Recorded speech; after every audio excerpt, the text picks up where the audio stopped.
Alright guys, we're going to take a look at JT's golf swing here today. Huge win over in Chicago this weekend. Put him now in the #1 position for the FedEx Cup going into next week with a 2-shot lead over Cantley. So I'm excited to see those two battle next week and everybody else that's going to be involved in the field. Two of my favorite golf swings right now on tour are those two gentlemen. So super psyched to see them play well. JT does so many things I like to see in a golfer's golf swing. You guys always hear me talk about the golf club being pointed at the target at the top of the swing, the club face being neutral, releasing the golf club. JT does these all really well. If you guys watched it all this weekend, he was suffering with the driver very little. Obviously, he set a course record. Hideki Matsuyama also set a course record this week. I can't remember which one was before and which one was after, but incredible playing by these two individuals this weekend, and Cantley played great. So it was just a fun tournament to watch this weekend. So as we look at JT's golf swing, the lines of his golf swing are just absolutely pure. Balanced positions in a great spot, spine's in a very neutral spot, not a ton of flex in the knees. If you zoom in, if we're looking at the grip here, we're going to look at the grip. You can definitely tell that the club is being placed into his fingers because how short his fingers are, and you see that heel pad sitting right on top of the handle here. So when we're looking at that position right there, that heel pad sits on top. So the club's in a really good spot to have control. It allows him to have these nice little angles coming from the arm down and then making the club have an angle. I see a lot of you amateurs having this angle very straight to start, where your arms and the club almost make a straight line. So that's a telltale sign that your grip is too much into your palm. You're going to blow out grips left and right because the heel pad on your glove hand is going to just get ruined. So JT, great setup position to try to imitate as I try to get these lines back out of here. So this is the stuff that you need to look at as an amateur player on a regular basis, is how these guys hold it, how they stand to the golf ball, because most of you don't do this. As we get into the golf swing, I'm going to draw a plane line for us here.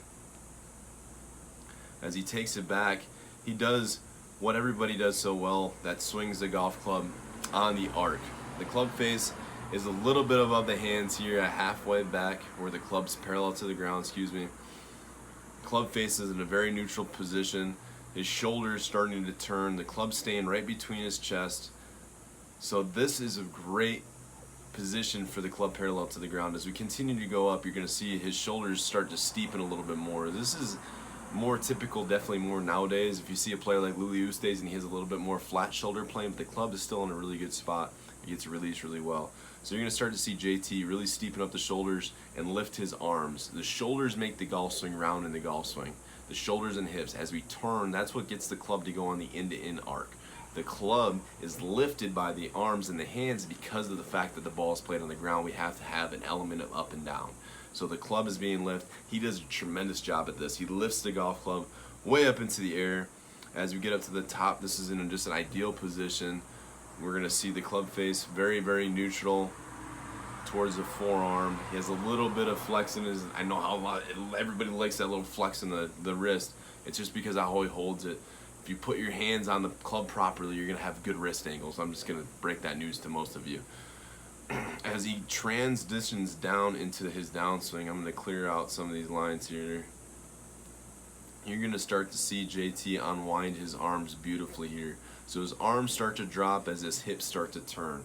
So right here, you're going to see the lower half get to nice and neutral, or light, nice and level, as we like to say in the world of golf nowadays. And now you're going to start to see that trail foot start to kick up. This is one of his things that he does to generate power. He generates power from the ground. He's a very small individual, so he has done this for a long period of time to generate club head speed.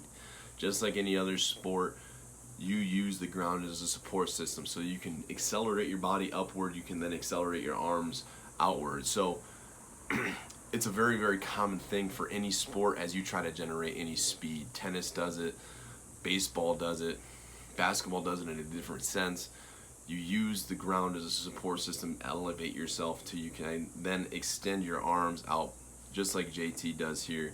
As he does this, you're going to start to see his pelvis start to turn. So if you guys saw the video I posted earlier today, or yesterday, I guess is when this video is going to be posted, but the left side starts to turn out of the way. This allows the golf club to stay in front of his chest on the forward swing. He had one drive all weekend that he missed left. Everything else was right. So this is a prime example of why that happens. If your body starts turning too early into the downswing, typically it's going to create more of a pull or a slice. But if your lower body stops and you keep releasing your arms like JT does right here in this position, that ball's going to go left. So he does an extremely good job at using his lower half to turn out of the way, to get the club to exit properly. And the worst thing that happens is he leaves the shot out to the right. That's going to be his miss every once in a while, because he has a tendency to get quick, because he does want to hit it a little bit harder because he is a smaller individual. That's about it. There's nothing crazy. It's not rocket science. It's just the fact that he starts to transition a little bit earlier than he'd like to. He's not as patient as he might want to when he's trying to hit a golf ball a little bit farther. So again, club X's beautifully. You're going to see the trail knee pivot into the lead knee here. And one of the things that I think he's done really well over the last few years is able to control his speeds.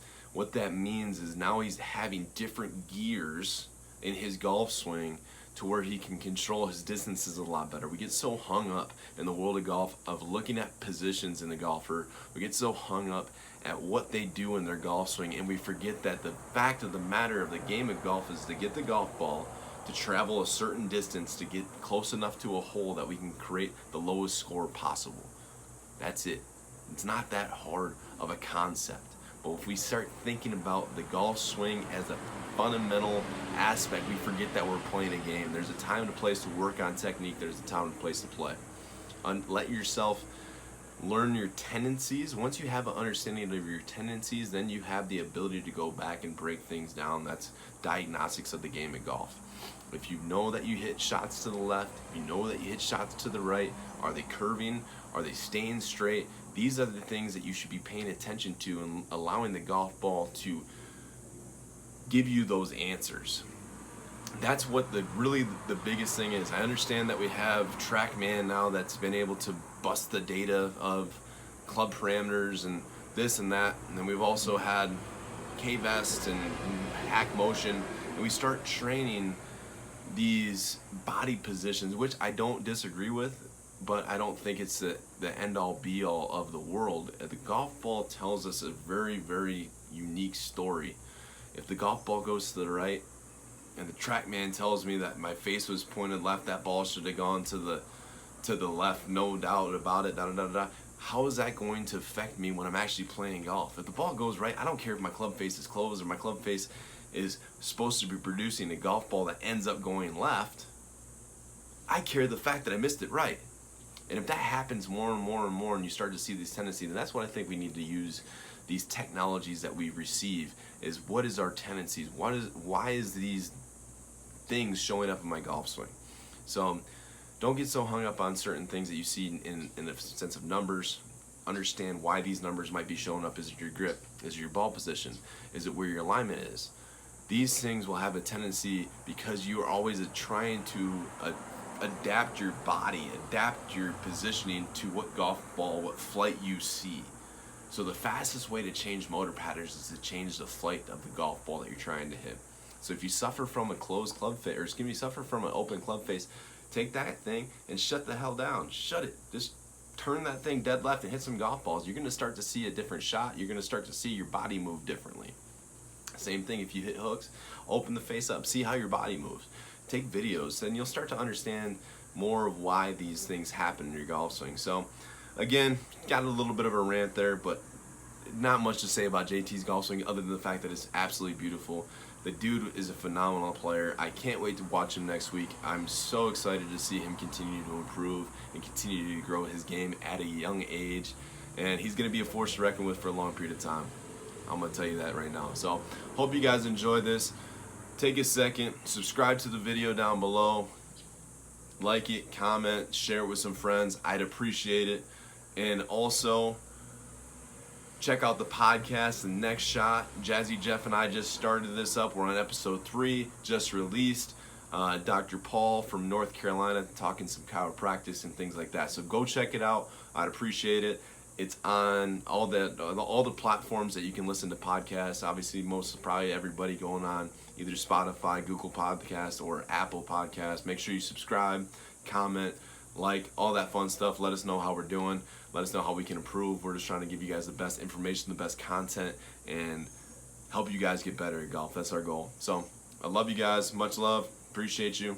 And we'll talk with you later. Deuces.